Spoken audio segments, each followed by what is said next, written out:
آقا کریم صلی اللہ علیہ وسلم کا ارشاد مبارک ہے، دنیا کے کسی بھی حصے سے اگر کوئی شخص درود پاک پڑھتا ہے تو اللہ رب العزت نے ایک فرشتہ کی ڈیوٹی لگائی ہوئی ہے جو بروزہ اثر پر ہر وقت کھڑا رہتا ہے، وہ درود پاک سنتا ہے، اس کا اور اس کے والدین کا نام لے کر آقا کریم کی بارگاہ میں پیش کرتا ہے۔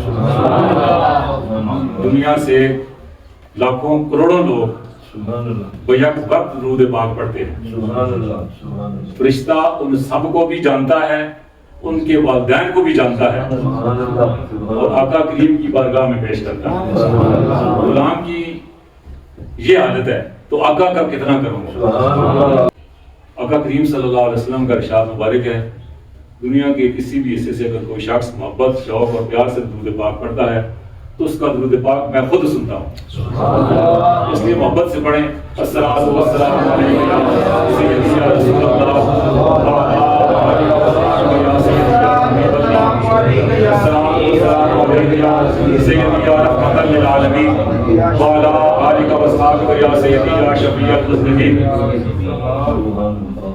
عام بندے کی سماعت میں انبیاء کی سماعت میں فرق ہوتا ہے۔ عام انسان نہیں سن سکتا، لیکن انبیاء کو اللہ تعالیٰ نے وہ قوت عطا فرمائی۔ قرآن پاک میں واقعہ موجود ہے کہ سلیمان علیہ السلام تخت پر سوار ہے، زمین پر نہیں جا رہے، تخت پر سوار ہے۔ چیونٹیوں کے سردار نے کہا چیونٹیوں سے بلوں میں گھس جاؤ کہ لشکر سلیمان آ رہا ہے کہ تمہارے پاؤں تلے نہ ہو جائے۔ سلیمان علیہ السلام نے اس چیونٹی کی آواز تخت پر بیٹھے ہوئے سنی اور تبسم فرمایا۔ چیونٹی کی آواز آج تک ریکارڈ بھی نہیں ہو سکتی، کوئی اعلیٰ یہ یاد نہیں ہوا، لیکن اللہ نے انبیاء کو یہ قوت عطا فرمائی ہے وہ چونٹی کی آواز بھی سن لیتے ہیں۔ انبیاء کی سماعت میں عام بندے کی سماعت میں فرق ہے۔ رسول اللہ صلی اللہ علیہ وسلم گنبد خضرا پہ تشریف فرماتے ہوئے ہمارا درود پاک سن سکتے ہیں۔ انبیاء کا تصرف کتنا ہے۔ آپ صلی اللہ علیہ وسلم نے فرمایا معراج کی رات جب میں آسمانوں پر پہنچا تو موسیٰ علیہ السلام سے میری ملاقات ہوئی۔ جو حدیث مبارک ہے نا معراج شریف اس میں آپ صلی اللہ علیہ وسلم نے فرمایا۔ پھر فرمایا جب میں براق پہ سوار ہو کر قبر موسیٰ سے گزرا تو موسیٰ علیہ السلام کھڑے ہوئے نماز پڑھ رہے تھے قبر میں۔ پھر فرمایا جب میں مسجد اقصیٰ میں پہنچا تو تمام انبیاء صفے بنائے کھڑے ہوئے تھے، موسیٰ علیہ السلام موجود تھے اس میں۔ نبی کو اللہ تعالیٰ نے یہ طاقت عطا فرمائی ہے، وہ بیک وقت آسمانوں پر بھی موجود ہو سکتا ہے، قبر میں بھی موجود ہو سکتا ہے، مسجد اقصیٰ میں بھی موجود ہو سکتا ہے۔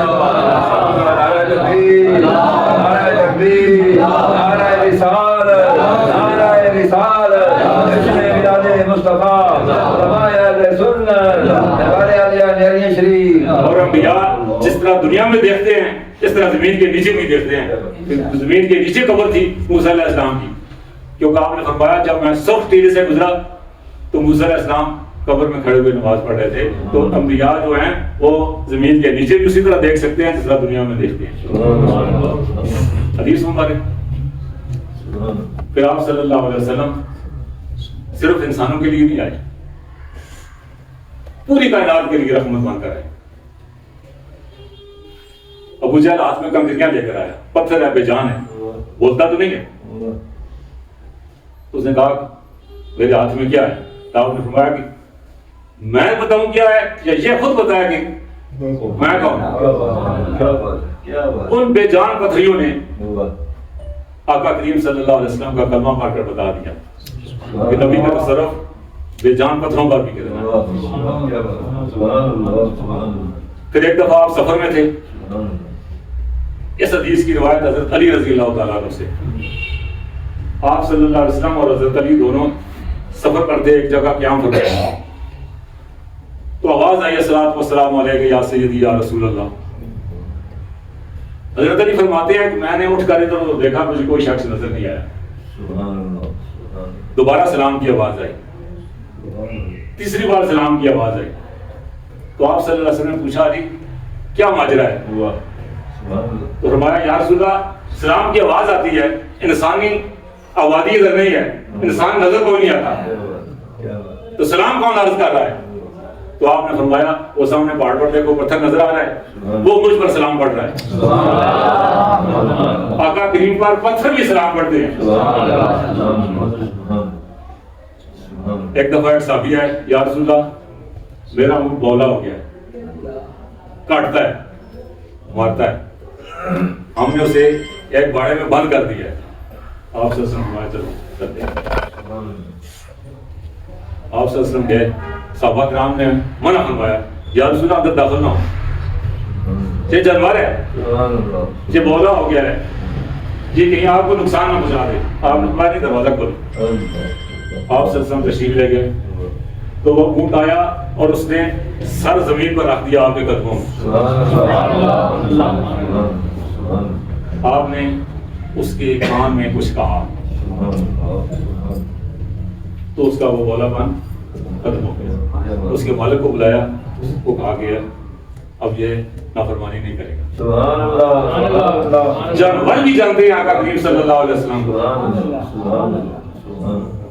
اور انہی کا واقعہ بڑا مشہور واقعہ ہے کہ آپ صلی اللہ علیہ وسلم تشریف لے جا رہے تھے، ایک یہودی نے پھند لگایا ہوا تھا، ارنی اس میں پھنس گئی تھی، تو اس نے آپ صلی اللہ علیہ وسلم سے عرض کی، یا رسول اللہ میرے بچے پیچھے بھوکے ہیں، اگر آپ مجھے آزاد کر دیں تو میں ان کو دودھ پلا کر واپس آ جاؤں گا۔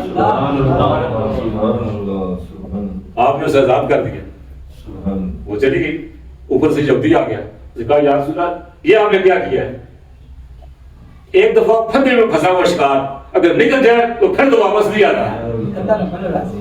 آپ نے فرمایا وہ وعدہ کر کے گئی ہے، وہ واپس آئے گی۔ کیا دیکھتے ہیں کہ تھوڑی دیر میں وہ دونوں بچوں کے سمیت آ رہی تھی۔ اس یہودی نے جب یہ دیکھا کہ پھندے سے نکلا ہوا شکار بچوں کے سمیت آ رہا ہے تو اسی نے کلمہ پڑھ کر اسلام قبول کیا۔ آپ صلی اللہ علیہ وسلم کا تو جانور بھی آپ صلی اللہ علیہ وسلم کی عزت و تکریم اور آپ لوگوں کو پاسداری کرتے تھے۔ ایک دفعہ ایک یہودی نے کہا یا رسول اللہ اگر وہ درخت چل کر ہمارے پاس آ جائے تو میں اسلام قبول کر لوں گا۔ آپ نے اس کو خود حکم نہیں دیا، آپ نے اسی سے کہا تم جا کر اس کو میرا پیغام دے دو، اس درخت کو میرا پیغام دے دو کہ تمہیں آقا کریم صلی اللہ علیہ وسلم بلا رہے ہیں۔ اس نے اپنی جڑیاں پھیری اور رول کرتا ہوا آپ کے قدموں میں آ گیا۔ پھر آپ نے اسے فرمایا، پھر وہ اپنی جگہ چلا گیا اور اسی طرح پھر کھڑا ہو گیا۔ ہم تو انسان ہیں اور انسانوں کے لیے اللہ نے فرمایا کہ میں نے مومنوں پر احسان کیا ہے کہ ان میں اپنا رسول مبعوث فرمایا۔ حالانکہ آپ کائنات کے لیے رحمت بن کر آئے، زمین والوں کے لیے، آسمان والوں کے لیے رحمت آپ سب کے لیے بن کر آئے، لیکن اللہ کا احسان صرف مومنوں پر ہے۔ اللہ کا احسان صرف مومنوں پر ہے۔ کیا آپ اللہ نے فرمایا جو ہے کہ میں نے مومنوں پر احسان کیا ہے کہ ان میں اپنا رسول مبعوث فرمایا۔ جو مومن نہیں مسلمان بھی ہیں کبھی رسول تو ان کے لیے بھی ہے، لیکن ان کے لیے احسان نہیں ہے، عام آدمی کے لیے احسان نہیں ہے، یہ صرف مومنوں کا احسان ہے اور مومنوں کا ہی فرض بنتا ہے کہ آپ کا میلاد منائیں۔ احسان کا بدلہ احسان سے دیں۔ اور جو درود شریف کی میں نے آیت پڑھی ہے، ان اللہ و ملائکتہ یصلون علی النبی یا ایھا الذین آمنوا، اس میں بھی مومنوں پر حکم ہے، یا ایھا الذین آمنوا صلوا علیہ، اے مومنو تسی بھی درود پڑھو، وسلموا تسلیما، اور سلام بھی پڑھو۔ ہم درود تو پڑھتے ہیں، سلام نہیں پڑھتے، لیکن یہ آیت کا جو حکم ہے یہ درود کا حکم بھی ہے اور سلام کا بھی حکم ہے۔ یصلون درود ہے، تسلیما سلام ہے۔ صلو علیہ وسلموا تسلیما، صلو علیہ جو ہے نا یہ درود ہے، وسلموا تسلیما جو ہے یہ سلام ہے، اور سلام بھی اس طرح کا نہیں ہے اکثر ایک دفعہ پڑھنا ہے۔ سلموا تسلیما یعنی کہ اس طرح پڑھو جس طرح حق ادا کر جائے۔ درود کے لیے تو اللہ کا حکم ہے۔ ایک دفعہ آپ صلی اللہ علیہ وسلم تشریف فرما دے مسجد نبی میں مسکرانے لگے۔ صحابہ پوچھے یا رسول اللہ صلی اللہ علیہ وسلم مسکراہٹ کی وجہ کیا ہے؟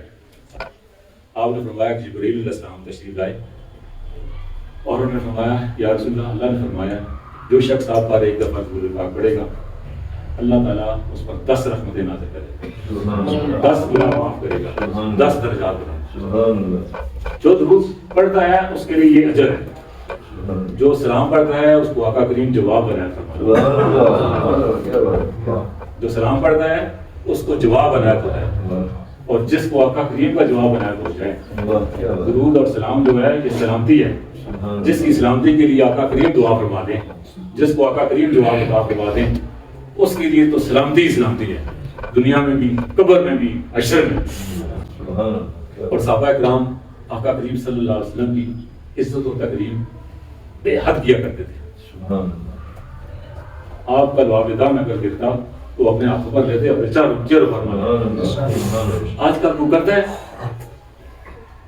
کسی پیر اور مرشد کا بھی، کسی غوث کا بھی والدان اپنے ہاتھ پر لے کر منہ میں ملتا ہے، لیکن صحابہ کرام کا یہ عمل ہے۔ آپ وضو فرماتے تو وہ پانی نیچے نہیں گرنے دیتے، اپنے ہاتھوں پر ملتے، اپنے چہروں پر ملتے، اور جس کو نہ ملتا وہ دوسرے کے ہاتھوں سے ہاتھ مس کر کے اپنے چہروں پر ملتے، تو برکت حاصل کرتے، تو برکت کے طور پر ملتے۔ آپ بال کشواتے تو آپ کے گرد وہ چکر لگاتے کہ آپ کا وہ مبارک بال مبارک کہیں گر نہ جائے، وہ اپنے ہاتھوں پر اٹھاتے اور آپس میں تقسیم کرتے، اور تبرک کے طور پر صحابہ کرام کے گھروں میں وہ آپ کے بال مبارک موجود ہوتے، ان سے وہ برکتیں حاصل کرتے۔ حضرت میمونہ رضی اللہ تعالیٰ عنہ جو آپ کی زوجہ محترمہ تھی، ان کے پاس بھی بال مبارک تھے، جب کسی کو بخار ہوتا وہ ان کے گھر تشریف لاتے تو وہ پانی میں وہ بال مبارک پھیر کر ان کو دیتی پلاتی اور ان کو شفا ہو جاتی۔ یہ صحابہ کا عمل تھا۔ ہمارے اعمال کیا؟ ہمارے اعمال درست نہیں ہیں۔ آج پوری دنیا میں مسلمانوں پر ظلم ہو رہے ہیں، پوری دنیا میں مسلمانوں کو تہدید کیا جا رہا ہے، اور اس کا سبب بھی یہی ہے کہ ہم نے عمل چھوڑ دیا ہے، ہمارے دلوں سے محبت مصطفیٰ نکل گئی ہے، ہمارے دلوں میں عشق مصطفیٰ نہیں ہے، ہم اعمال نہیں کرتے، قرآن کی تلاوت ہم چھوڑ چکے ہیں، گھروں کے تابوں میں رکھ دیا ہے، پڑھنا دوبارہ نہیں کرتے، فرض نمازیں ہم ادا نہیں کرتے، سنتوں پر عمل ہم کرتے نہیں، تو ہمیں تو بات پڑھنی ہی پڑھنی ہے۔ اللہ تعالیٰ ہم مسلمانوں کو آپ صلی اللہ علیہ وسلم کی سنتوں پر، رائز و احوال پر عمل کرنے کی توفیق عطا فرمائے۔